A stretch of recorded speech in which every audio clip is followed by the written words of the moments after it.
Bienvenue à toutes, bienvenue à tous. Merci d'être venus si nombreux pour ce Cancamp au titre un peu racoleur, débugger votre carrière, parcours de reconversion vers les métiers du code. On va parler de reconversion professionnelle parce que Cédric et moi, nous avons tous les deux effectué une reconversion qui est encore en cours pour Cédric. Pour moi, c'est un peu plus derrière. Et annonce de plan. Nous allons parler donc de nos parcours respectifs. On va parler des principes constructeurs que nous avons déterminés être utiles, essentiels pour penser sa reconversion. On va parler des obstacles que nous avons constatés, qui nous ont embêtés. On va vous donner quelques conseils si vous êtes en reconversion, si vous projetez une reconversion. On pourrait même faire un petit sondage mini. Est-ce que quelqu'un parmi vous songe à faire une reconversion professionnelle au métier du code ? Peut-être. Ok. Merci. Donc déjà un tiers. Est-ce que parmi vous, il y en a qui ont déjà commencé une reconversion ? Oui, un petit dixième. Et est-ce qu'il y en a qui sont déjà développeurs et qui sont venus quand même ? Une bonne moitié. Merci beaucoup. Merci beaucoup. Et après ces quelques conseils, on va vous donner le micro. On n'a pas envie de parler plus que 3/4 d'heure, histoire qu'on puisse échanger ici et après. Et les parcours, sans plus attendre, c'est ton tour, Cédric. Merci. Bonsoir. Du coup, moi, je vais me présenter un petit peu. Je vais vous faire une petite introduction d'où je viens, parce qu'en fin de compte, c'est important pour comprendre comment j'en suis arrivé là et où je vais. Du coup, j'ai commencé une formation en fait à la base de designer produit. J'ai bossé en tant que designer produit dans différentes entreprises pendant une dizaine d'années. Et c'est il y a quelques années que j'ai attaqué du coup ma reconversion. Donc, ma reconversion, l'idée d'une reconversion, enfin en tout cas du goût du code et du développement, elle date pas d'hier. J'ai commencé à faire un petit peu de programmation au collège en faisant des petits ateliers le midi de création de sites internet avec un outil, je ne sais plus le nom. Et au lycée, avec la calculatrice notamment, je m'amusais à faire des petits programmes qui étaient vite limités. Et j'ai commencé aussi à apprendre du code un petit peu plus adapté à l'apprentissage. Mais voilà, je n'ai pas poussé plus, j'étais dans mes études, j'étais jeune encore. Et je suis arrivé en études supérieures. Et en études supérieures, là, j'ai côtoyé, moi en tant que formation en design produit, j'ai côtoyé des personnes qui étaient en design hypermédia interactivité, ce qu'on appellerait maintenant de l'UX design. Et eux, ils faisaient pas mal de choses, plein de choses super intéressantes, de la 3D et aussi de la programmation, des sites web et autres. Et l'école proposait aussi en accès libre plein d'ordinateurs et notamment un outil de développement de sites en WYSIWYG. Donc en fin de compte, on déplace des blocs et ça génère le code, et le no-code, ce qu'on appellerait le no-code maintenant. Et c'est comme ça que j'ai un peu amorcé ma découverte du développement en déplaçant des choses et en voyant ce que ça provoquait. Et je me suis décidé à apprendre le code avec le fameux site du zéro, qui n'existe plus maintenant, qui a été transformé. Et c'est comme ça que j'ai vraiment commencé à mettre un premier pied dans le développement web. Et voilà, c'était un intérêt important, mais ce n'était pas la voie que j'avais choisie, donc j'ai avancé dans mes études de design produit. Et c'est par contre la première fois que j'ai eu une perche de tendu par quelqu'un pour aller vers ce domaine-là, qui était plus l'UX design, mais où quand j'ai présenté en fin de compte un projet à un jury de 2 personnes, l'une de ces 2 personnes était la personne qui gérait tous les hypermédias, les designers UX, et il m'a dit tu serais pas intéressé par venir chez nous faire la formation qu'on propose, parce qu'on sent quand même qu'il y a un truc qui pourrait fonctionner. Voilà, à l'époque, j'étais pas intéressé et c'était pas ce que j'avais choisi, donc j'ai continué sur ma voie. J'ai commencé ma vie professionnelle et j'ai mis un petit peu tout ça en pause, tout en gardant malgré tout un pied dedans, parce que je faisais des petits projets de jeux vidéo avec un ami, et même si j'étais plus sur le côté, moi, conception graphique et direction graphique. Arrive 2012, donc j'ai fait plusieurs boulots entre-temps, diplôme en 2009, j'arrive en 2012, je me déplace sur Caen. Je trouve une entreprise et manque de peau, l'entreprise ne tient pas, elle coule, premier licenciement économique. Donc je me dis, bon, est-ce que ce serait pas l'occasion de réfléchir un petit peu à un autre métier, parce que sur Caen, le design produit, c'était pas foufou.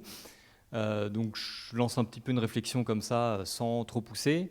Au final, je retrouve un autre boulot et je mets ça de côté. Cet autre boulot, au final, il n'a pas duré longtemps, 10 mois. Et j'ai été prévenu en fait bien avant que j'allais être licencié à nouveau économiquement. Donc j'ai anticipé la réflexion et là je me suis dit voilà, je tente de me lancer dans le développement web et je commence à travailler ma réflexion. J'arrive, je me dis je vais voir avec le Pôle emploi parce qu'il y avait un processus spécifique qui permettait normalement de faciliter la formation et autres. Je me rends très vite compte que, en fin de compte, pour le Pôle emploi, il faut respecter des démarches bien spécifiques et que moi, j'avais pas le temps parce que vu comme ça s'était tombé, en fin de compte, je pouvais pas caler tout ça sur les formations, que si la formation dépassait l'année que j'avais, il fallait faire des demandes région, bref, compliqué comme pas possible. Je me suis dit, tant pis, je me débarrasse un peu de Pôle emploi, du boulet Pôle emploi et je cherche une formation en alternance. Donc je trouve la formation et je me lance dans la recherche d'une entreprise. Et là, c'était très compliqué. J'ai fait une cinquantaine d'entreprises. Je ratissais assez large à l'époque parce que je n'avais pas encore centré vraiment ce que je cherchais. Donc c'était plutôt du web ou de la communication digitale. Et j'en ai fait une cinquantaine, pas une seule opportunité, une petite opportunité qui n'a pas abouti. Je commence à arriver en fin de droit Pôle emploi, donc je me dis bon va falloir que je mette de côté ce projet et que je cherche du boulot parce que sinon ça va être compliqué. Et je trouve un boulot et en même temps je me dis voilà, je me lance dans un nouvel emploi, mais je n'oublie pas cette idée, donc je décide de me former en autodidacte en partie. Donc j'achète une formation en ligne et je commence à la faire. Et au final, l'emploi que j'avais trouvé était bien, c'était confortable, ça collait assez bien avec ce que je cherchais à l'époque. Donc, je mets à nouveau de côté tout cet objectif de reconversion dans le web, donc ça fait une pause de 4 ans à peu près, jusqu'en 2020, où là, ça faisait 4 ans que j'étais dans mon boulot, j'avais l'impression un peu de stagner, je m'ennuyais, ça me paraissait pour moi assez répétitif, donc je me dis, voilà, j'ai fait le tour un petit peu, je sais que si je vise d'autres entreprises pour le même poste, il y a de fortes chances que je retombe dans le même travers et le même ennui. Donc je me lance et je prévois de faire une reconversion vraiment dans le développement web. Donc je reprends la formation d'autodidacte que j'avais déjà commencé, je commence à en regarder un peu d'autres, j'en commence d'autres. Je regarde des tutoriels, je fais des petits projets, je pratique pour voir si vraiment rester 3-4 heures sur un ordinateur à me casser les dents, est-ce que ça me plaît. Je me rends compte que ça me plaît, je commence à lire des articles, à regarder des vidéos pour vraiment me faire une culture aussi du développement du monde de l'informatique en général, pour pas juste me centrer sur la techno et sur les compétences, mais aussi me dire est-ce que le milieu va me plaire, est-ce que je vais être bien dans ce domaine. Je développe mon réseau, donc ça c'était plus, on va dire 1 an et demi après, donc je me dis voilà, faut que je développe mon réseau. J'étais déjà sur quelques Discord, mais le problème de Discord c'est que ça reste un réseau très virtuel qui centralise beaucoup, je pense, des débutants. C'est bien, hein, je dis pas que c'est pas bien, mais quand on cherche à avoir de l'information sur la réalité du métier, voilà, c'est peut-être pas les meilleurs canaux. Et je découvre les Cancamp, qui était le seul en finale, la seule proposition de rencontre locale de présente. Je me déplace et je commence à échanger avec des personnes, des vrais développeurs. Et c'est là où je commence à me rendre compte aussi, à comprendre. Je me déplace dans les conférences, j'entends parler de techno, je comprends la moitié de ce qu'il dit. Et encore, la moitié, c'est quand ça se passe bien. Mais ça me fait à nouveau une culture générale du métier et ça me permet aussi de me rendre compte de l'environnement dans lequel je pourrais me retrouver. Pour valider toute cette envie, toute cette volonté, je me dis, voilà, je vais quitter un emploi stable, correctement payé. J'ai des engagements personnels, j'ai 2 enfants, j'avais une maison encore maintenant, mais j'avais une maison à payer, donc des engagements financiers forts. Il ne faut pas que je me lance non plus dans un truc et que je me rends compte que dans quelques années, en fait, ça ne me plaît plus, il faut que je fasse autre chose. Donc je décide de faire un bilan de compétences qui était presque inutile, mais qui m'a permis malgré tout de me donner un temps forcé à me réfléchir sur mes compétences, remettre à plat toutes mes compétences après une quinzaine d'années de travail, de me dire est-ce qu'il n'y a pas d'autres métiers qui pourraient m'intéresser ? Est-ce que je me vois faire pendant 10-15 ans d'autres métiers ? Et de me dire non, en fait, même s'il y a des métiers qui pourraient m'intéresser, je ne me vois pas faire ça tous les jours pendant une dizaine d'années au moins. Donc ça me permet vraiment de poser les choses et de me dire ok, c'est bon, je suis sûr de moi, je veux faire ça et je me lance. Donc je décide de quitter mon emploi. Donc c'est là où j'amorce vraiment la chose. Je vais voir mon patron, je lui dis que je veux partir et à partir de ce moment-là, voilà, c'est pas qu'il n'y a plus de marche arrière, mais ça devient plus difficile de faire genre je suis investi si on a déjà montré qu'on voulait partir. Donc je me lance, 3 étapes pour me lancer. Trouver une école. Donc pour trouver une école, il a fallu que je sache quelle formation je voulais faire. Donc quelle formation c'était... quel format de formation ? Est-ce que je voulais une formation en continu plutôt courte ou une formation en alternance ? J'ai privilégié l'alternance parce que c'est un moyen de mettre un premier pied dans l'entreprise sans pour autant, en limitant le syndrome de l'imposteur et en ayant l'impression qu'on est un peu plus légitime parce qu'on n'est pas payé trop par rapport à ce qu'on pourrait fournir comme travail. C'est aussi quelle techno on va m'apprendre par rapport à quel poste je veux en fin de compte. Parce que maintenant, autant quand j'ai commencé à site du zéro, le développement web, c'était assez simple. Là, on se retrouve avec un nombre de métiers incalculable dans le développement web. Donc, savoir, c'est ça, c'était les critères. C'est quel poste je visais, quel techno et quel format de formation. Ensuite, quitter mon emploi. C'est normalement assez simple. C'était un peu plus compliqué, mais ça s'est fait. Et après, qui dit alternance, dit trouver une entreprise. Et là, c'est un peu c'est plus difficile en fin de compte quand on cherche une formation en alternance, c'est pas trouver la formation, c'est de vraiment trouver l'entreprise. Et c'est là où j'ai vu la force d'avoir travaillé mon réseau en fin de compte depuis 2 ans et demi, 3 ans. C'est que j'avais parlé de mon projet, j'avais expliqué un petit peu. Et même si je ne suis pas venu en mode je cherche une entreprise, je me fais connaître et il y a des gens qui, même si eux ils ne vont pas recruter, ils vont peut-être connaître d'autres personnes qui vont connaître d'autres personnes. C'est le principe du réseau et ça permet en fin de compte, en ayant commencé à faire du réseau en mode juste je veux découvrir, le fait de se lancer et de dire voilà maintenant je cherche, ça permet aussi d'activer ce réseau-là et de bénéficier de l'avantage de ce réseau-là. Donc j'ai commencé mon alternance en septembre 2023. Aujourd'hui, ça fait 1 an et demi que je suis en alternance, que je travaille aussi chez Inkaya.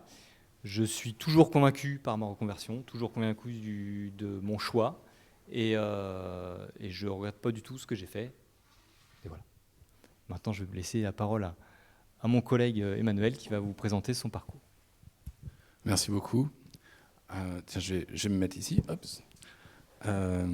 Première remarque, faites plutôt comme Cédric que comme moi. Cédric, il a bien préparé les choses comme il faut. Moi, je me suis lancé là-dedans plutôt comme un casse-cou. Je m'appelle Emmanuel Bosquet, enchanté. Et mon profil, c'était plutôt touche à tout. J'ai eu plusieurs métiers. J'ai été chaudronnier d'abord, étudiant en psycho, j'ai été prof d'allemand, et j'ai voyagé, j'aime les langues. Et là, j'ai marqué utopie concrète. Je suis idéaliste. J'avais envie de changer le monde, en tout cas, quand j'avais un début de vingtaine, avec des choses concrètes. Donc, j'ai appris l'espéranto. Super. J'ai rencontré plein de gens avec l'espéranto. J'ai découvert Linux avec l'espéranto. L'espéranto, c'est une langue open source. Linux, non, c'est vrai. Linux, c'est un système d'exploitation open source. Les deux mondes se recoupent complètement et c'est des espérantophones qui m'ont appris, qui m'ont accompagné pour installer Linux sur ma machine. J'ai installé Linux sur ma machine en espéranto et j'ai écrasé mon disque dur, j'ai perdu toutes mes données. Et en 2010, déjà, un ami espérantophone m'a envisagé pour une reconversion. Il m'a dit « J'aime ta façon d'apprendre, commençons une start-up. » Ok, super, go. Donc je me suis mis à apprendre le HTML, le CSS sur le site du zéro, le Python. J'ai fabriqué un tout petit générateur de nombres premiers en Python. Et puis, mais j'étais pas du tout... C'était plus l'idée de quelqu'un d'autre que la mienne. J'ai envisagé un peu le métier, mais un peu comme Cédric, j'ai eu des allers-retours où je me suis dit « si j'étais informaticien ?» Ah non, ma vie est trop en bazar pour que je puisse organiser quelque chose concrètement. Donc j'ai eu un autre parcours. Donc, j'ai fait des études de psycho, j'ai été prof d'allemand. En 2017, encore une utopie concrète. j'ai découvert Bitcoin et j'ai été complètement passionné par le protocole. C'est open source, on ne peut pas y toucher. C'est comme Linux, c'est comme l'Espéranto, c'est la monnaie open source. Et j'ai eu envie de contribuer à l'écosystème, euh, mais je ne savais pas coder. Et c'est là où je me suis dit, je suis en train, au lieu de corriger des copies dans la salle des profs, je suis en train d'essayer d'apprendre Haskell sur un ordi de la salle des profs. C'est un langage de programmation. Et je me suis dit, il faut que je change de métier. Donc je me suis mis un plan. Le plan. Donc c'était en 2018 que j'ai pris la décision. J'étais prof, j'avais 2 ans de chômage. Et je me suis dit, je passe 1 an et demi du chômage à apprendre la technologie, à apprendre la programmation, et ensuite 6 mois de chômage pour chercher et, Inch'Allah, trouver un travail. Donc ça, c'était comme ça que je me le disais. Alors, ça a plutôt bien marché. L'apprentissage, ouais, grâce à mon cher ami Jean-Philippe ici qui m'a appris le Rust, qui m'a accompagné et répondu à mes questions pendant que j'apprenais le Rust. J'ai appris la programmation avec Rust, super. J'ai mis en place un serveur Minecraft sur un ordinateur chez moi pour mes amis, super, un peu de réseau. J'ai voulu rentrer dans une école juste au bout de 6-8 mois d'autodidacte comme ça, et l'école m'a dit non. Je suis retourné au bureau de l'école, c'était l'ENI à Rennes, et ils m'ont dit non. Moi, je dis, mais quoi, je suis capable, j'ai rempli vos tests, là, tous les sudoku, etc. Je suis assez intelligent pour faire ce métier. Vous savez ce qu'ils m'ont dit? Ils m'ont dit, oui, vous êtes passionné, mais vous n'avez pas fait de recherche sur le métier. On n'est pas sûr que vous fassiez un bon développeur en tant qu'employé dans une entreprise. Il faut que vous sortiez de chez vous et que vous alliez faire une enquête métier. Alors là, j'étais désemparé, quoi. J'ai été à Pôle emploi. Je crois qu'ils m'ont convoqué. Peu importe, j'ai été à Pôle emploi. Et à Pôle emploi, ils m'ont dit il existe une forme de stage, période de mise en situation, milieu professionnel, quelque chose comme ça. Super, ok. Donc je peux aller demander des stages et puis aller un peu autour de moi. Et j'ai été autour de moi et je me suis retrouvé ici. J'ai rencontré Alexis, j'ai rencontré Thomas, j'ai rencontré d'autres parmi vous. Et je me suis retrouvé à rencontrer des gens sur 2 plans. Sur un plan à la fois technologique, parce qu'on parle de code, on parle de programmation, on parle de web, et sur un plan humain. C'est des gens cool. Et dans ma recherche, dans mon enquête métier, comme ça, c'est vraiment sur ces 2 plans que j'ai évolué. Et j'ai rencontré plusieurs développeurs comme ça dans l'agglomération caennaise. Développeurs, sysadmins. L'endroit parfait pour les rencontrer, c'était ici, aux conférences du Cancamp, mais pas que. Parce que je connaissais un tel qui connaissait un tel, donc j'ai écrit « Bonjour, est-ce qu'on pourrait se rencontrer? Je suis en train de faire une enquête métier parce que je suis en train de faire une reconversion au métier de développeur web, etc. » Bitcoin, j'avais oublié maintenant, je voulais être développeur web, hein, soyons réalistes. Et donc ça, ok. Donc réseau, ok. Trouver une école, facile. C'est même pas la peine d'en parler, c'est facile. Meilleur rapport compétence-prix, comme disait Cédric. Ok, j'ai trouvé une école, ils m'ont pris comme ça, alternance, titre CDA, là, concepteur, développeur d'applications, 2 ans, machin. Trouver une alternance...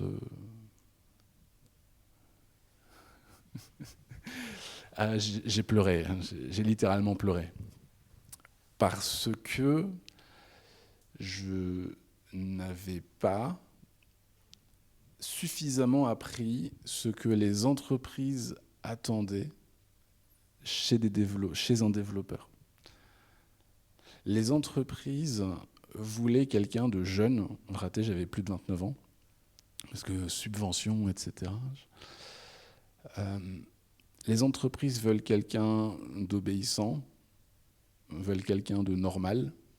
Voilà, c'était foutu. Veulent quelqu'un qui rentre un minimum dans les cases, qui pose pas de questions. Ah si, il faut être curieux, hein, vous devez être passionné, mais vous ne devez pas poser trop de questions. Les entreprises veulent... ils veulent des licornes, hein, ils veulent des gens qui n'existent pas. Hein, ils sont obligés de faire des compromis avec la réalité. Les offres d'emploi des entreprises sont toujours écrites sous l'influence de la drogue. Ils veulent quelqu'un qui maîtrise l'HTML, le CSS, le JavaScript, le C++, Docker, la programmation en assembleur, le Kubernetes, le YAML, etc. Puis s'ils pouvaient construire, démonter, reconstruire un ordinateur avec les yeux bandés, c'est super. Avec 5 ans d'expérience, et vous devez avoir 22 ans et accepter d'être payé aux 3/4 du SMIC. Voilà. Et il faut quand même leur écrire, se présenter en disant « Bonjour, je suis vieux, bonjour, je connais un autre langage que celui que vous proposez. Mais je vais m'adapter, hein, je sais apprendre. Hein. » Non, ils s'en foutent. Non, raté, non, vous ne nous intéressez pas. » Et ben, c'était très dur. Ce qui a fait que j'ai trouvé, c'était, je pense, de la chance, de la providence, quoi. Et toute l'année, voire l'année et demie qui s'était écoulée avant, où j'étais sorti de chez moi, où j'avais rencontré des gens, parce que à force de rencontrer un tel et un tel et un tel et un tel, et de parler de technologie, on m'avait parlé d'une entreprise qui est à Nantes, qui s'appelle Clever Cloud, et c'est quelqu'un qui est super et qui est au premier rang, qui m'avait dit « Je leur donne mon code et ils se démerdent ». C'est une entreprise de cloud. Et ce qui fait que quand l'un des amis / confrères que j'avais rencontré pendant ma période de réseau, qui s'est mis à travailler dans l'entreprise en question, Clever Cloud, et qu'un autre ami / confrère avec qui j'avais réseauté et qui m'avait appris à coder des API en REST, a postulé pour l'entreprise, on m'a dit « Tiens, ils ont besoin d'alternants qui connaissent le Rust ». Et donc là, j'ai écrit ma motivation, les yeux fermés, en disant bonjour, embauchez-moi, je connais un tel qui bosse chez vous, il est super content, vous faites du Rust, c'est super cool. J'ai regardé le personnage qui bosse chez vous, qui fait du Rust, c'est un génie, j'ai envie de bosser avec lui, ce serait le rêve, poussez-moi au maximum de mes capacités, tout ce que je vous demande. J'envoie la demande, comment on appelle ça là ? La candidature, ouais, c'est ça. Et j'entends pas parler d'eux pendant 2 mois. Et puis il me rappelle. Au moment où j'étais au fond du fond, où j'étais en fin de droit, j'avais plus de chômage, j'étais au RSA, la CAF me disait « Vous pouvez être développeur, mais il faudra être auto-entrepreneur au RSA. C'est-à-dire que si vous gagnez de l'argent, super. Si vous gagnez pas d'argent, on vous en donnera un tout petit peu, etc. » Et au moment où je me dis « Bon, tant pis, je vais fabriquer des sites en WordPress », à ce moment-là, Clever Cloud, le taf de rêve, me rappelle. Et donc, c'est l'accomplissement, c'est le rêve. Et j'ai passé donc chez Clever 4 ans. 4 ans de ma vie, 1 an et demi en alternance et 2 ans et quelques en CDI. Le rêve, l'excellence, le meilleur taf que je pouvais rêver. Et là, j'ai encore un tout petit peu de temps, je vais encore prendre un peu de temps, je vais parler des limites du métier passion. Parce que j'ai quitté Clever Cloud le mois dernier. Et on va aussi parler du bilan de compétences. Parce que je ne me sentais pas bien au travail, je me sentais dépassé. Donc j'ai fait une conférence sur le syndrome de l'imposteur ici, justement, pour essayer de travailler ça. Je ne me sentais pas assez bon. Et en faisant un bilan de compétences, j'ai eu tous les mots qui me permettaient d'exprimer ce qui n'allait pas, là où je ne me sentais pas bien au travail. J'en ai parlé avec la RH, j'en ai parlé avec mon chef, ils l'ont très bien pris, ça s'est bien passé. Et j'ai eu tous les mots pour leur dire au moment venu que je préférais partir, et puis ils m'ont laissé partir en d'excellents termes. Super. Je parle des limites du métier passion parce que le métier chez Clever Cloud, c'était en entier de la passion, en entier une poursuite de l'excellence. Et en fait, dès que j'ai commencé à ralentir un peu, à arrêter de progresser aussi vite qu'avant, je me suis senti tout de suite rater le train, si vous voyez quoi. Et donc voilà, garder les pieds sur terre, n'allez pas trop vite, tout ça, philosophie, etc. Et c'est fini pour mon parcours. Nous allons maintenant parler des principes constructeurs que Cédric et moi, en faisant nos petits brainstorming, on s'est rendu compte qu'on avait des points communs finalement, des zones. Le tronc commun, quoi.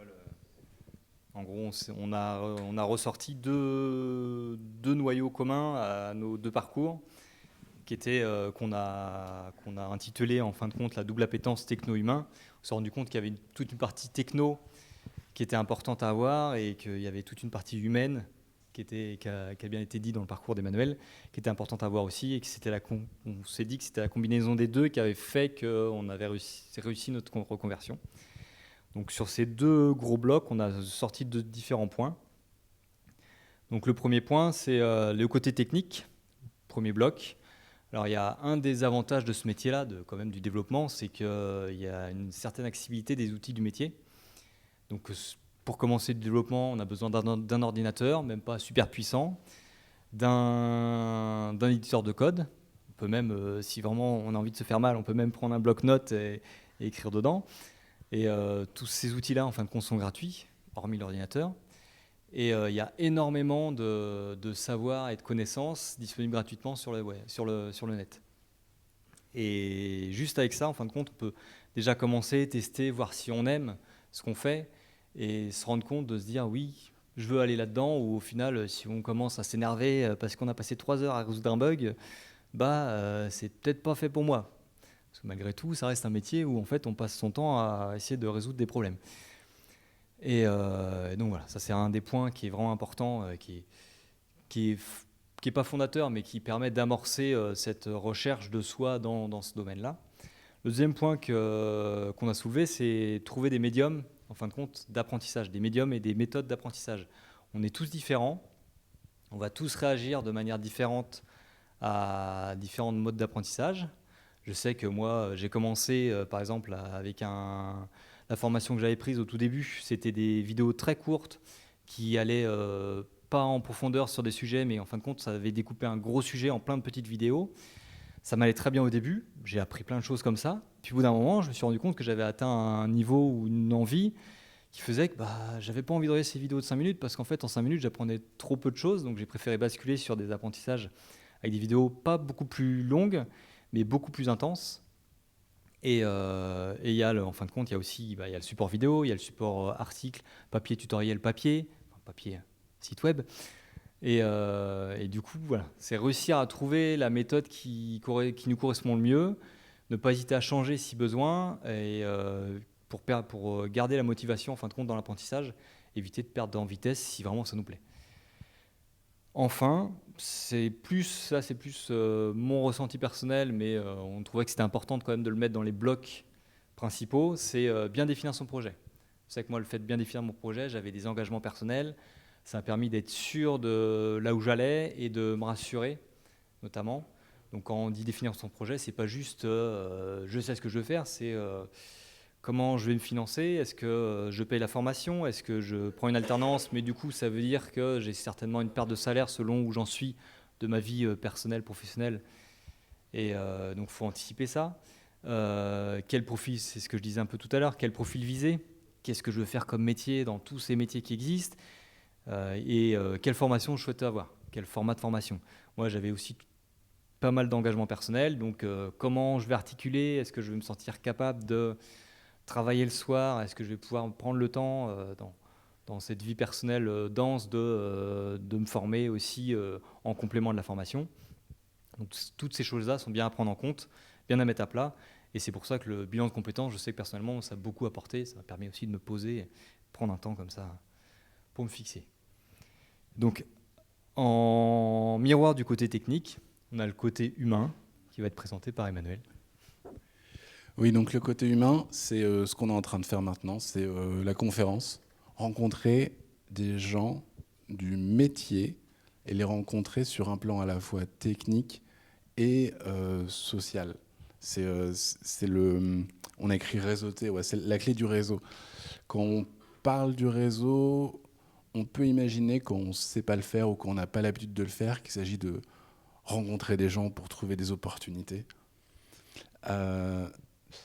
Je pense que nous pensons que que ça ne fonctionne pas si on va voir les gens directement pour dire bonjour, je m'appelle Julien, je voudrais un stage. Ça ne marche pas, ne faites pas ça. Si vous êtes intéressé par ce métier, si vous désirez vous réaliser dans la technologie, c'est par la technologie, par le métier qu'on rencontre les gens. On peut dire bonjour, je m'appelle Julien, je suis en train d'apprendre le C++ et j'aimerais bien pouvoir faire une API. Et toi, ok. Et là, les personnes se présentent. Intéressez-vous, on est déjà dans la partie conseil, au métier de l'autre, à ce que l'autre fait. Est-ce que les gens sont plutôt... est-ce que vous tombez sur un développeur, une développeuse plutôt front-end, plutôt back-end? Est-ce que vous tombez sur des gens... Intéressez-vous, est-ce que les gens font des bases de données? Est-ce qu'ils font du DevOps? S'ils font du DevOps et que vous ne savez pas ce que c'était le DevOps, c'est l'occasion de dire « Mais c'est quoi le DevOps ?» Ah ok, voilà, intéressez-vous au métier de l'autre. Ok. On a mis aussi se trouver des modèles. Alors ça, pour moi, c'était vraiment crucial. Rencontrer des gens où je me suis dit je veux devenir comme lui. Il est super cool. Il maîtrise des langages super chouettes. Il a un taf génial. En plus, il est sympa. Je veux devenir comme lui. Voilà. Alors, on ne devient pas forcément comme lui ou comme elle, hein, mais c'est l'idée d'avoir des références, des modèles. Et encore, quelque chose qu'on a noté tous les deux, qu'on avait en commun dans notre parcours avec Cédric, c'est que nous avions des soutiens affectifs. Moi, j'avais le soutien de ma famille, j'avais des confrères, des amis du métier récemment rencontrés d'avant qui croyaient en moi.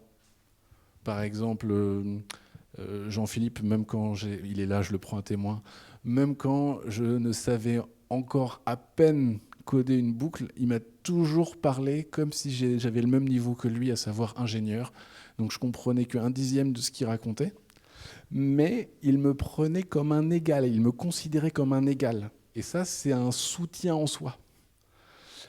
Et de ton côté, c'était plus l'aspect familial, je crois. Ouais, c'est ça. Ouais. Donc ça, c'est l'humain. Super. Et maintenant, on va parler des obstacles. Alors, on va parler un peu tous les deux, c'est ça? Ouais. Vas-y.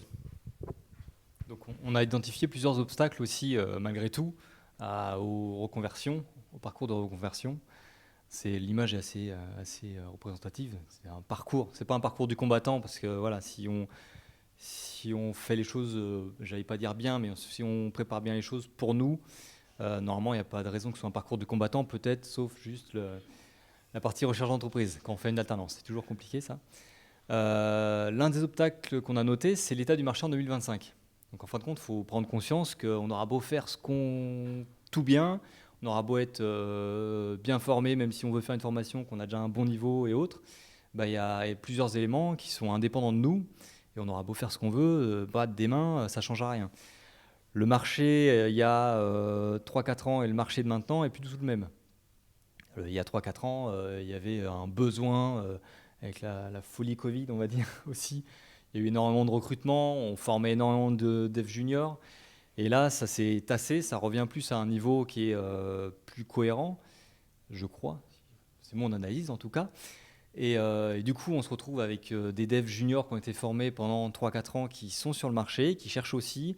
Et si on se sent dans une reconversion, il faut se dire, voilà, ou si on est en cours, il faut se dire, faut prendre conscience que ce côté facilité de trouver du travail est peut-être plus aussi vrai qu'à l'époque.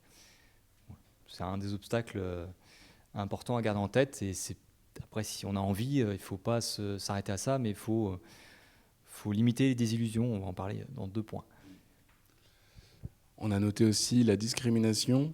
Alors, la discrimination, en fait, elle n'est pas vraiment active. On va plutôt dire que c'est un milieu qui reproduit la monoculture française, où la plupart des développeurs sont des hommes. Ils ont des parents français. Ils ont comment dire, ils viennent d'un milieu relativement aisé ou de la classe moyenne. Ils ont entre 20 et 40 ans. Et le milieu tourne un peu sur lui-même. Et il y a des entreprises qui sont inclusives, voire très inclusives. Je pense à Clever Cloud. Il y en a d'autres qui vont pas faire attention à ça et qui vont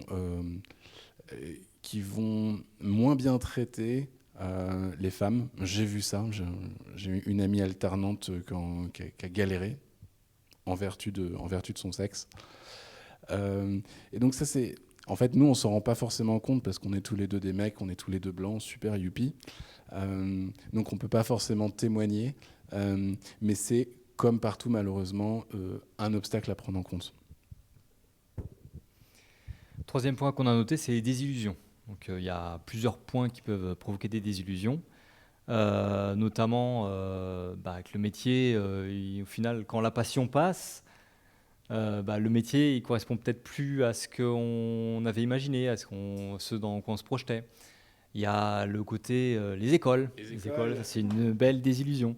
Voilà, on se dit, on a un mojo qu'on a dit, voilà, on s'attendait à rien, mais on a quand même été déçus, quoi. Donc il y a un côté, voilà, où ça reste un domaine, ça rejoint un peu l'état du marché, où ça reste un domaine où il y a eu beaucoup de demandes. Donc il y a des écoles qui se sont formées, il y a des écoles qui sont très bonnes pour faire de la bonne communication et qui, une fois qu'elles engrangent les adhérents, enfin pas les adhérents, mais les apprenants, on n'est pas lâché comme ça, mais on nous fournit le minimum. Et il y a aussi le côté où on peut attendre beaucoup d'une école et en fin de compte, on nous fournit pas au niveau des attentes qu'on avait de l'école. Voilà. C'est la grosse désillusion qu'on a soulevée en tout cas de nos parcours. Et qu'on a été dans des écoles différentes et que le même schéma s'est reproduit. Ouais. On a noté aussi le sentiment d'imposture qui est récurrent chez les développeurs et les développeuses, mais qui va peut-être être exacerbé du fait qu'on vient d'un autre milieu, on n'est pas vraiment ingénieur comme les collègues, on est plus vieux, on se sent en retard, parce qu'on arrive sur le marché du travail des devs avec 10 ans de retard par rapport aux petits jeunes de 20 ans qui sortent de l'école et on se dit « Ah bah non, j'aurai jamais le niveau, etc. » Donc ça, c'est vraiment à prendre en compte. Si vous avez le syndrome de l'imposteur, vous en faites pas, on a une conférence juste pour ça, elle est sur YouTube.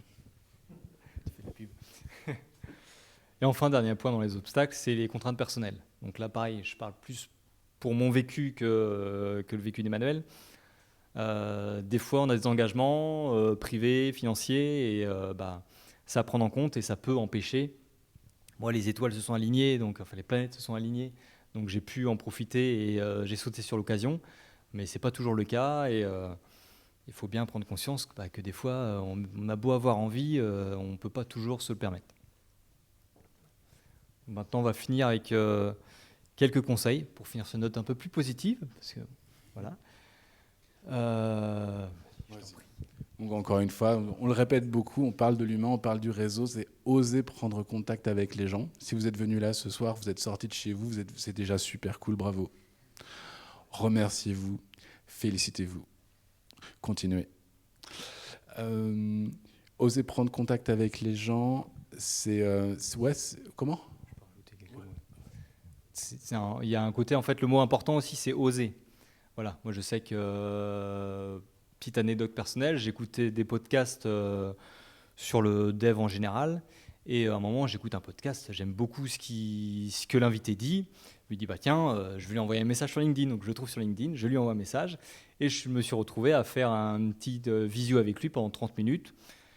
Il m'a donné quelques conseils pour la reconversion, et voilà, et en fin de compte j'ai juste osé lui envoyer un message. Ça ne m'a pas engagé beaucoup, ça a quand même demandé une volonté, mais ça a permis d'ouvrir des portes et de prendre des contacts, d'avoir un contact avec une personne qui est assez connue.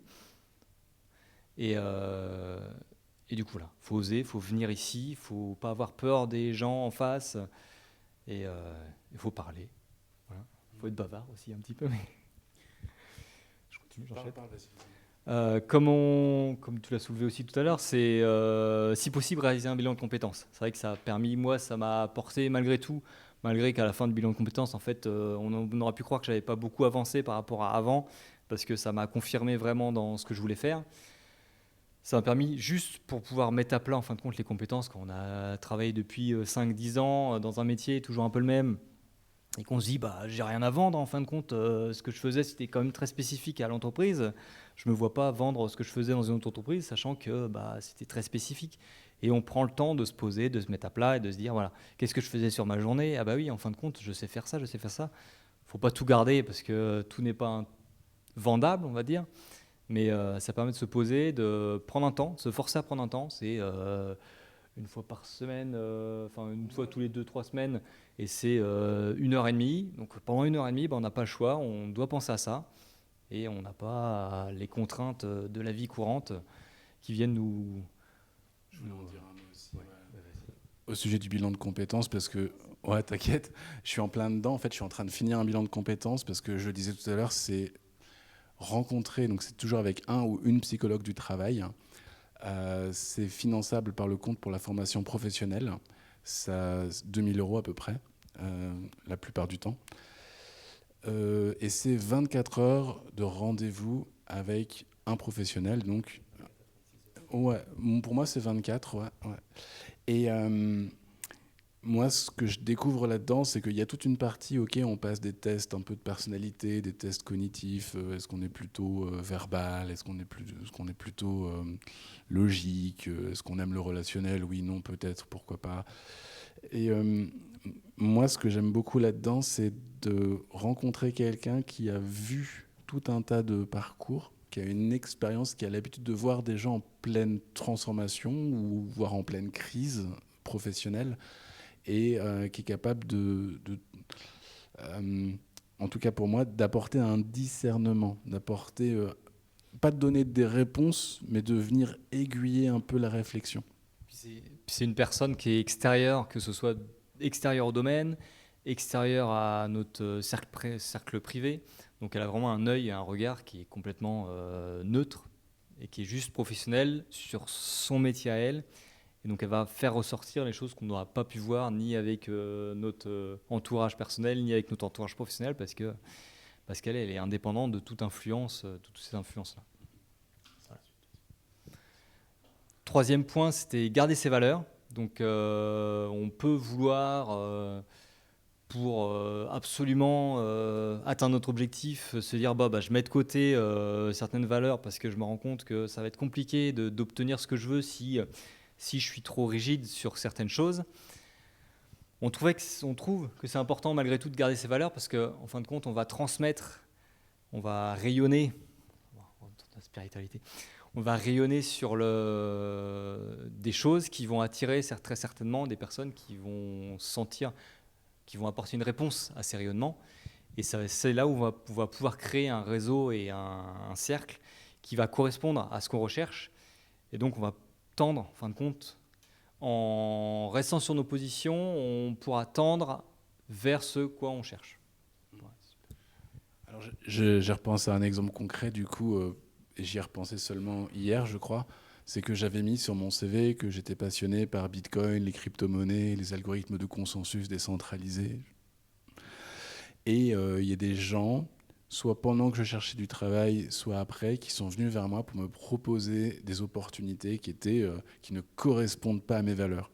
Soit une alternance qui consistait pour moitié à faire du dev, pour l'autre moitié à faire la promotion d'une crypto-monnaie que je ne sentais pas du tout, soit carrément on m'a demandé de coder un jeton ERC20 sur Ethereum pour fabriquer une arnaque, quoi, pour monter une arnaque. On m'a sollicité pour ça, quoi. Et, dans ces cas-là, c'est important de se souvenir de pourquoi je veux faire ce métier, qu'est-ce qui m'intéresse, qu'est-ce que je veux faire et qu'est-ce que je ne veux pas faire. Et donc là, il faut être solide à certains moments pour se dire, ok, j'ai une opportunité de taf, mais si je le fais, ça ne va pas correspondre à ce que font, par exemple, les modèles que je me suis choisis. Un tel, une telle, qui travaille comme ci, qui travaille comme ça, j'ai envie de devenir comme lui, j'ai envie de devenir comme elle. Si je vais vers cette opportunité là-bas, ça ne va pas se passer. Donc il y a Voilà, garder ses valeurs. Dernière petite chose, on peut se retrouver enfermé en se disant voilà, c'est pas grave, au pire, c'est une alternance de 2 ans, je reste là-dedans, je fais 2 ans et puis après, je pourrais ressortir. Mais c'est comme au niveau professionnel, quand on vend de la prestation, on se dit bon, bah, je vais prendre vite fait ce client-là parce que là, je suis vraiment sur les dents, j'ai besoin de rentrer de l'argent. Et bah, ce client-là, il va en parler à d'autres clients qui cherchent la même chose que lui, on va se retrouver dans un cercle et ça va être beaucoup plus difficile d'en ressortir plutôt que de ne pas y entrer. Et pareil, on a l'avantage on peut se permettre de dire ça en ayant eu des alternances et autres, mais voilà. Et dernier point, s'informer sur la culture générale du domaine. Moi, je sais que ça m'a beaucoup apporté, en fin de compte, de venir ici, d'écouter les conférences, même si on ne comprend pas, du Kubernetes, c'est quoi tout ça, c'est compliqué.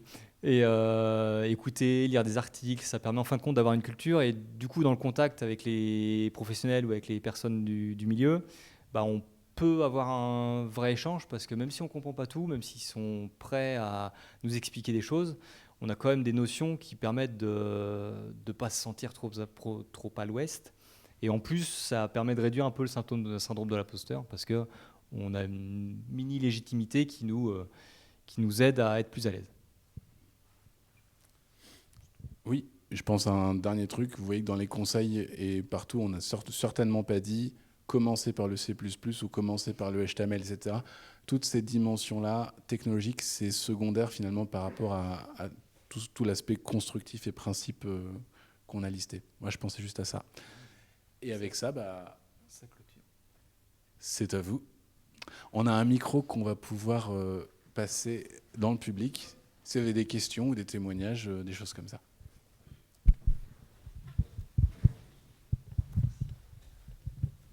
Alors bonjour à tous, désolé pour le retard.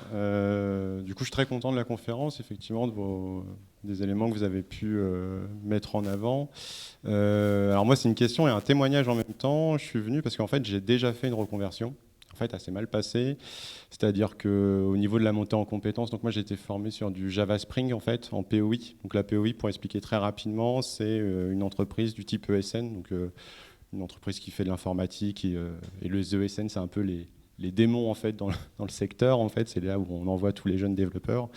Et donc c'est une ESN qui a mis en place une POI. L'idée c'est quoi? C'est on prend des demandeurs d'emploi, on les forme pendant 3-4 mois de manière très intensive et après, une fois qu'ils ont réussi cette formation, ils obtiennent un CDI ou un CDD ou une alternance, peu importe. Et donc moi j'ai fait partie on était une trentaine, j'ai fait partie des 10 personnes qui ont été recrutées par la suite par l'entreprise. Et en fait, quand j'ai été recruté, l'entreprise s'est servie de moi et en fait nous a dégagés parce qu'en fait elle n'avait pas assez de clients. Et du coup, si vous voulez, sur le marché du travail, je suis arrivé pile sur ce que vous avez décrit, donc l'état du marché 2024-2025. Et en fait, c'est quasi impossible de retrouver du boulot, malgré le fait que j'ai quand même pu un tout petit peu, mais vraiment un tout petit peu, bosser sur des projets, que j'ai une formation qui a été très intensif de 4 mois où pour le coup le formateur était vraiment génial et en fait on a vraiment bossé de Java, Hibernate à Spring, on a fait du Docker, on a vraiment vu très large, typiquement la fiche de poste que vous décriviez. Et en fait, sur l'emploi, moi quand je vois sur LinkedIn, sur Pôle emploi, enfin partout, je vois des candidatures, c'est 100, 150, 200 personnes qui candidatent. Et justement, je suis venu ici parce que du coup, j'espérais avoir le petit tips qui fait que comment on peut faire, parce que là, en fait, c'est pas que l'état du marché est compliqué, c'est que moi, je vois sur Reddit, je pose beaucoup de questions sur Reddit, et en fait, tous les devs juniors, même ceux qui sortent de très bonnes écoles, avec de l'alternance, se retrouvent sur le carreau. Donc, je sais pas comment, enfin voilà, qu'est-ce que vous pourriez nous donner en supplément? Je pose un peu la question qui fâche, mais voilà. Merci. Waouh. Merci pour le témoignage. Désolé de ce qui vous est arrivé. Et moi, j'ai pas forcément de tips, hormis venir en parler, rencontrer des gens. Tu voulais répondre du coup? Ouais. Est-ce qu'on peut passer le micro à Jean-Philippe, s'il vous plaît?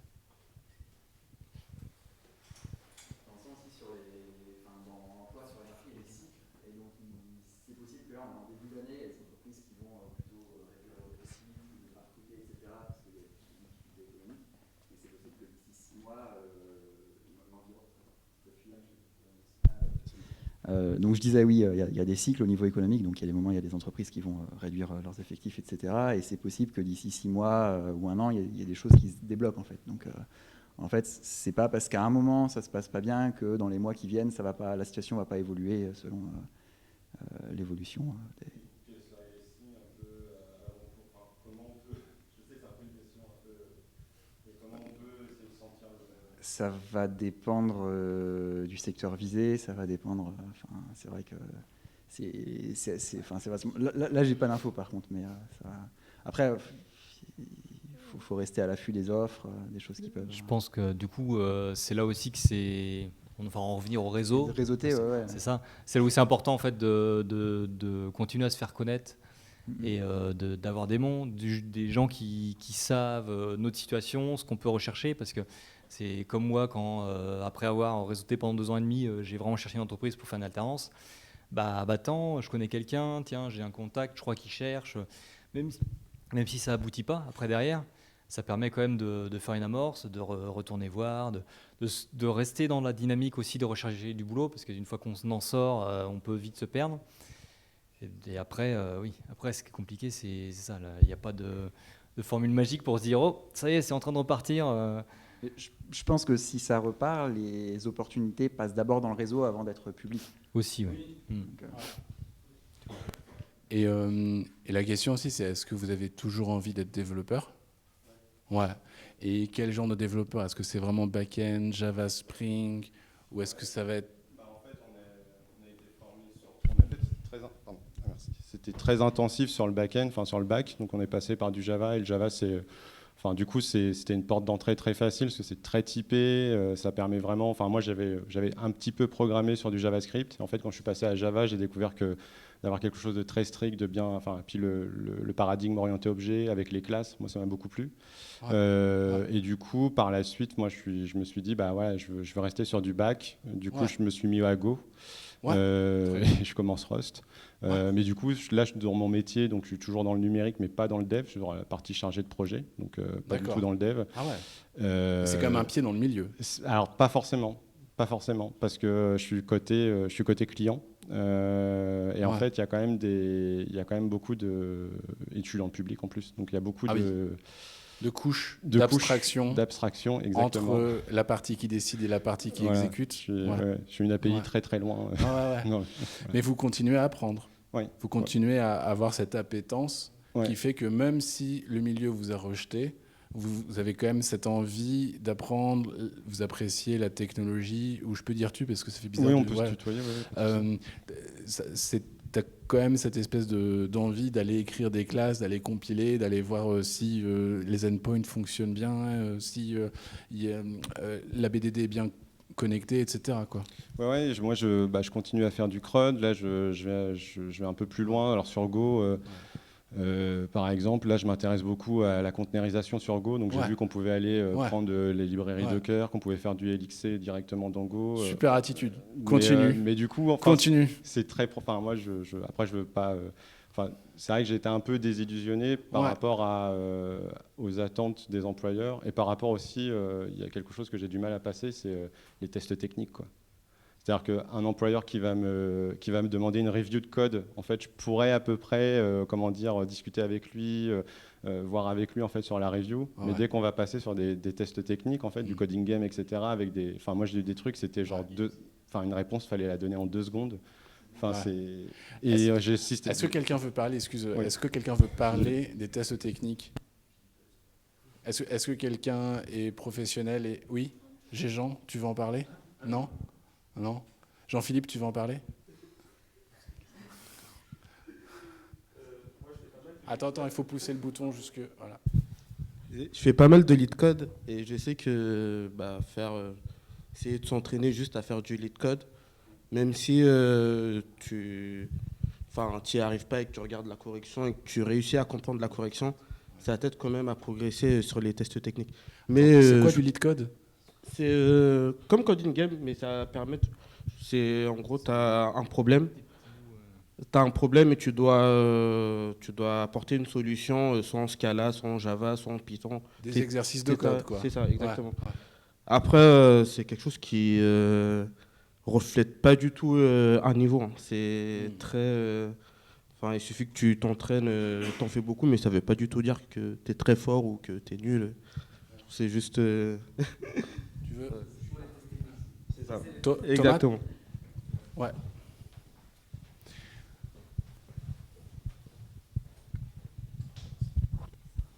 Bah, non, juste pour dire qu'il faut éviter les recruteurs qui se lancent là-dedans, quoi. Mais c'est facile à dire, hein, je sais bien, mais grosso modo, c'est un indicateur. Comme non, il faut une clé. Il faut une clé, je crois. Ouais.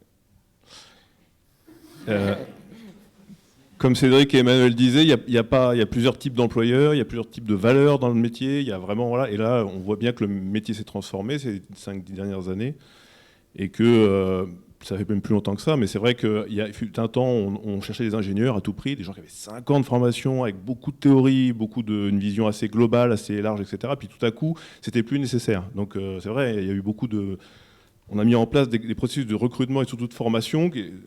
4 mois, je suis certain que tu as appris beaucoup de choses, mais c'est étonnant de voir le différentiel entre 4 mois de formation et 5 ans de formation pour des postes qui parfois se rapprochent, quoi, hein, aujourd'hui. Hein, sont assez proches. Donc il y a quelque chose qui ne va pas, quoi. Donc les boîtes, notamment les ESN qui fonctionnent comme ça, c'est louche. Enfin, je veux dire, c'est un terrain hyper miné, quoi. C'est-à-dire que, grosso modo, ça veut dire aussi qu'en contrepartie, ils n'hésitent pas à licencier, ils n'hésitent pas à se débarrasser des gens, ils n'hésitent pas à les mettre de côté, sans forcément d'ailleurs les licencier, etc. Enfin, c'est des pratiques qui sont vraiment très particulières. Alors c'est le gros du recrutement en France, mais il n'empêche quand même qu'il y a plein d'autres types d'employeurs. Je dis ça parce que je suis une petite boîte de 4 personnes, donc voilà.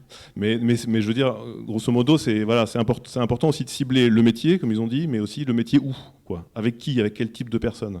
Yep.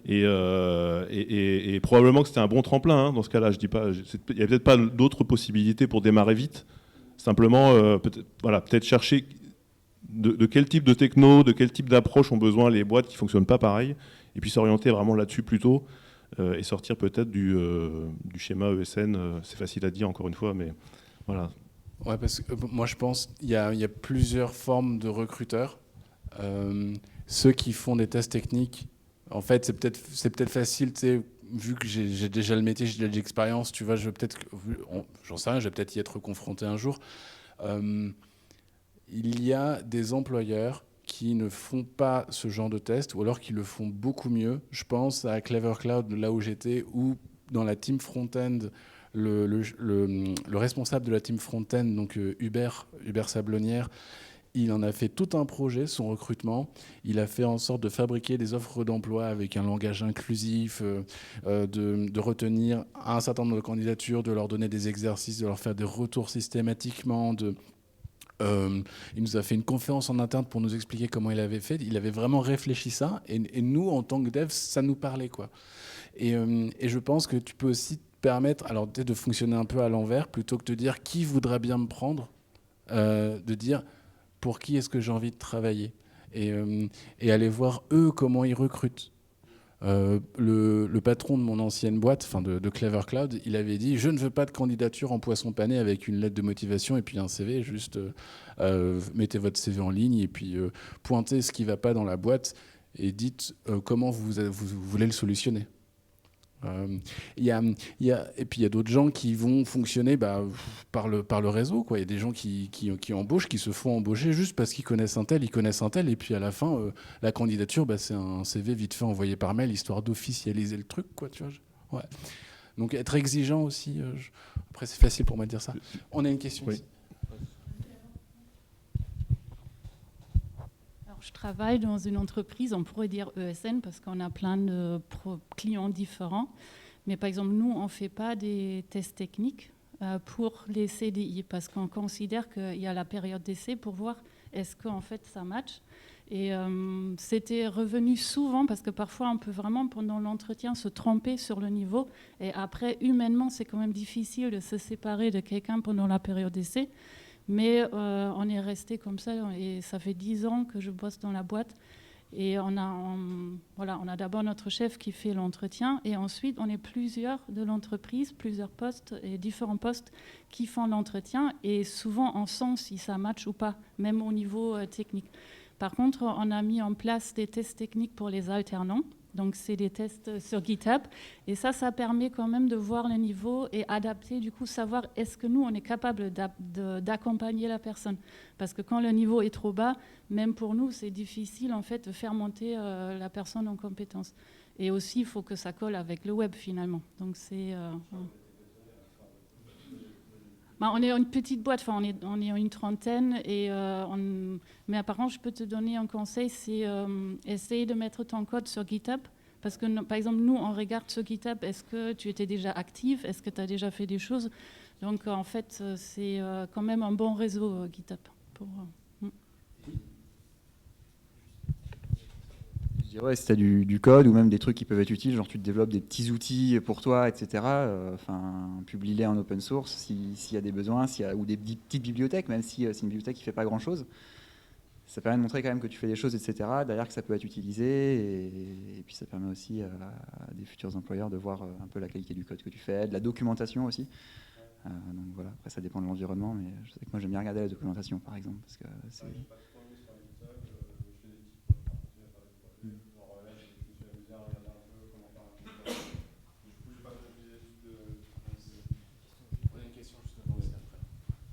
Oui, sur les projets, je continue un petit peu. Puis, là, par exemple, je regarde comment fonctionne un compilateur et j'essaie de refaire ça. Donc, à mon modeste niveau, hein, il y avait beaucoup de regex dedans.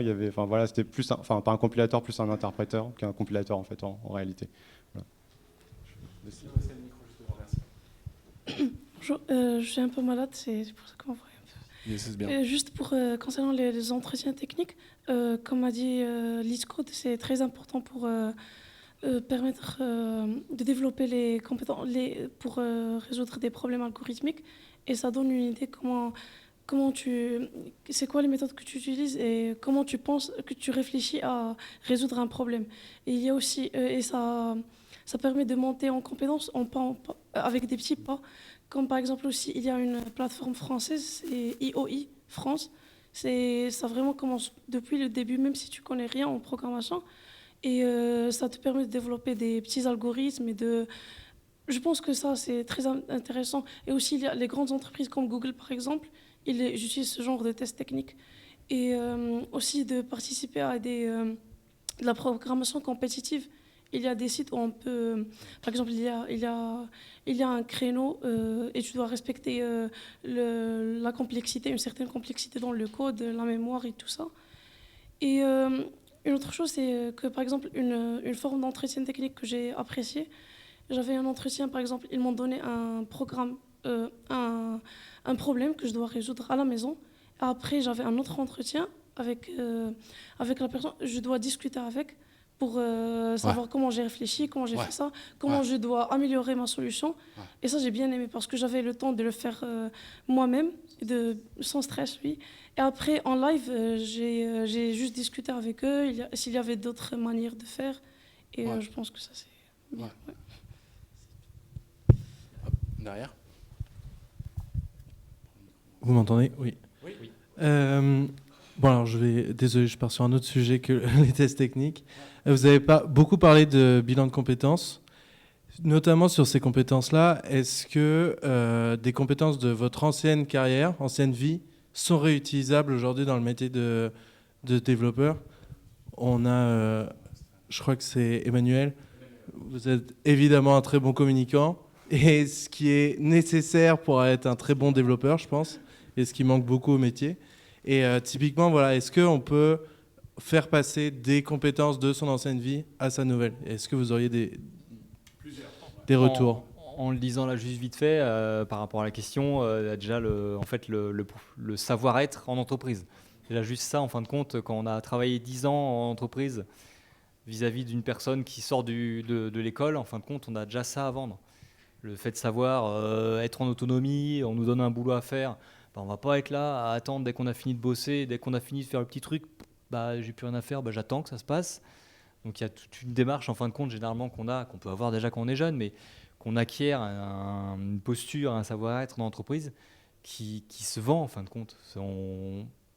Les entreprises je dirais qu'il y en a une partie qui n'en ont pas conscience parce qu'ils préfèrent prendre un peu comme certaines ESN, des gens en se disant c'est pas grave, au pire s'il convient pas, on le vire et puis on en prend un autre derrière parce qu'ils font la queue.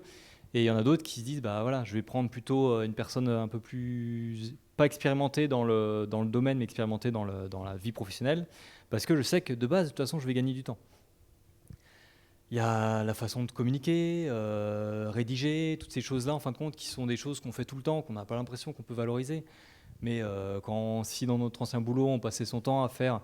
Moi, de mon ancien boulot, je faisais notamment des plans de fabrication pour du mobilier urbain et des plans de pose, des plans d'assemblage. Donc les plans d'assemblage, ça veut dire qu'on fabriquait le mobilier dans l'entreprise, on envoyait chez le client dans toute la France, et eux, ils avaient le plan, les planches, et il fallait qu'ils montent tout, notamment des grandes pergolas. Il fallait être rigoureux pour se dire comment se projeter en se disant comment il va voir les choses, comment je définis les étapes de la meilleure manière possible pour que, au final, ce découpage de tâches, cette réflexion sur la projection de l'utilisation et de l'usage, c'est valorisable dans un autre métier, parce qu'en fin de compte, c'est une méthodologie de travail, une pensée qui est valorisable, même si ce n'est pas de la techno. C'est pour ça que la techno a été très peu présente sur notre conférence, parce qu'en fin de compte, la techno, au bout d'un moment, c'est entre guillemets juste apprendre un langage, une façon de fonctionner. Ça se demande toujours de l'énergie et du temps, mais une fois qu'on a les méthodologies, la rigueur qui va bien, le reste, ça coule tout seul, quoi. C'est le savoir-être. Ça c'est pardon. Et ensuite on va devoir y aller parce qu'on doit plier et on va continuer. On va boire un verre juste en face. Je vais le répéter. Le savoir-être, c'est l'avantage que nous avons quand on arrive dans un nouveau métier à 30 ans comparé à arriver dans un nouveau métier à 20 ans. Quand j'avais 20 ans et que j'ai pris mon premier métier, je me cassais les dents sur des questions humaines, quoi. Qui est vexé, à cause de quoi, j'ai mal parlé à un tel, ou alors il faut dire bonjour à tout le monde, ou alors j'ai mal géré un conflit, des choses comme ça. À 30 ans, normalement, idéalement, c'est résolu. On a déjà plusieurs années d'entreprise, de vie pro, et on arrive dans une entreprise en tant que dev, même si on est débutant, en tant qu'humain, on est adulte et on est agréable à vivre, on sait gérer des conflits, on sait demander les choses, on sait expliquer les choses, demander. Et tout ça, c'est un savoir-être. Ça, c'est un avantage. On ne l'avait pas marqué, mais c'est un avantage. Ouais. Et on va devoir y aller. On va continuer à prendre des questions dehors. Il y a un bar qui est juste en face qui s'appelle The People, juste de l'autre côté de l'eau. Ouais. Donc on va ranger un peu, on va sortir et doucement on va se retrouver là-bas. Voilà. Merci beaucoup d'être venu. Merci beaucoup.